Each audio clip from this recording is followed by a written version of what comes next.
நண்பர்களுக்கு வணக்கம். 3 எக்ஸ்சேஞ்ச் பத்தி இன்னைக்கு பார்க்கலாம். அதில லாஸ்ட்டா சொல்றேன். அதில எஃப்யூ சர்டிஃபிகேட் இருக்கிற எக்ஸ்சேஞ்ச் மட்டும் 2 மட்டும் சொல்றேன். 3வதா நீங்க எது இருக்கு இல்லன்னு நீங்க கண்டுபிடிச்சுக்கோங்க. ஓகேங்களா? அதற்கு முன்னாடி தமிழ்நாடு அரசுலேருந்து ஒரு சின்ன ஒரு ஆதரவு எனக்கு கிடைச்சிருக்கு. ஓகேங்களா? நான் இதுக்கு முன்னாடி போட்ட வீடியோ உங்களுக்கே தெரியும். பயந்து பயந்து போடுற மாரி இருந்துச்சு. 2வது நம்ம பேசும்போது தடுமாற்றமா இருக்கும். முன்னாடி போட்ட வீடியோலாம் பார்த்தா தெரிஞ்சிருக்கும் உங்களுக்கு. அந்த அளவுக்கு தடுமாற்றமா இருக்கும். பணக்காரன் பணத்த வச்சு இப்படி மல்டிபிள் பண்ணுறதுக்கு நல்லா ஐடியா தெரியும். சரிங்களா? ஏதோ ஒரு சைடில் அவங்க மல்டிபிள் பண்ண பார்ப்பாங்க. இந்த மிடில் கிளாஸ் கீழே இருக்கவங்க அன்றாட தொழிலுக்கு போகிறாங்க.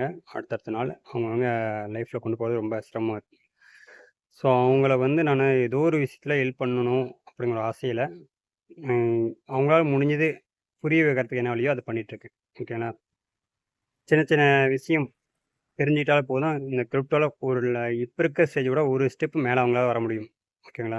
இந்த மாதிரி இருக்கவங்க என்னோடய வீடியோ பார்க்குறவங்களா இருந்தால் பாருங்கள். உங்களுக்கு என்னென்ன புரியுது, புரியாத சந்தேகத்தை என்னுடைய ஃபோன் நம்பருக்கு ஃபோன் பண்ணி கேளுங்க. அப்படி இல்லாத பட்சத்தில் என்னோடய வாட்ஸ்அப் நம்பர் பயோவில் இருக்குது. நீங்கள் அதில் மெசேஜ் கூட போடுங்க. உங்களுக்கு தகுந்த மாதிரி நான் சொல்கிறேன். ஓகேங்களா?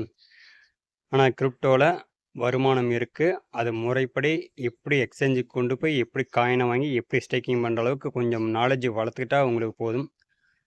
அடுத்த லெவலுக்கு கொண்டு போகிறதுக்கு வாய்ப்பு நிறையா இருக்குது. அதை கொஞ்சம் பாருங்கள். ஆனால் எக்காரணம் கொண்டு ட்ரேடிங் பக்கம் போகாதீங்க. இன்னைக்கு பொறுத்தவரையும் ட்ரேடிங் வேறு விதமாக போயிட்டுருக்கு. இந்த எஃப்யூ சர்டிஃபிகேட் இருக்கிற எக்ஸ்சேஞ்சு இந்த 2 தான். ஓகேங்களா? இதில் பை அண்ட் செல் பண்ணிக்கோங்க.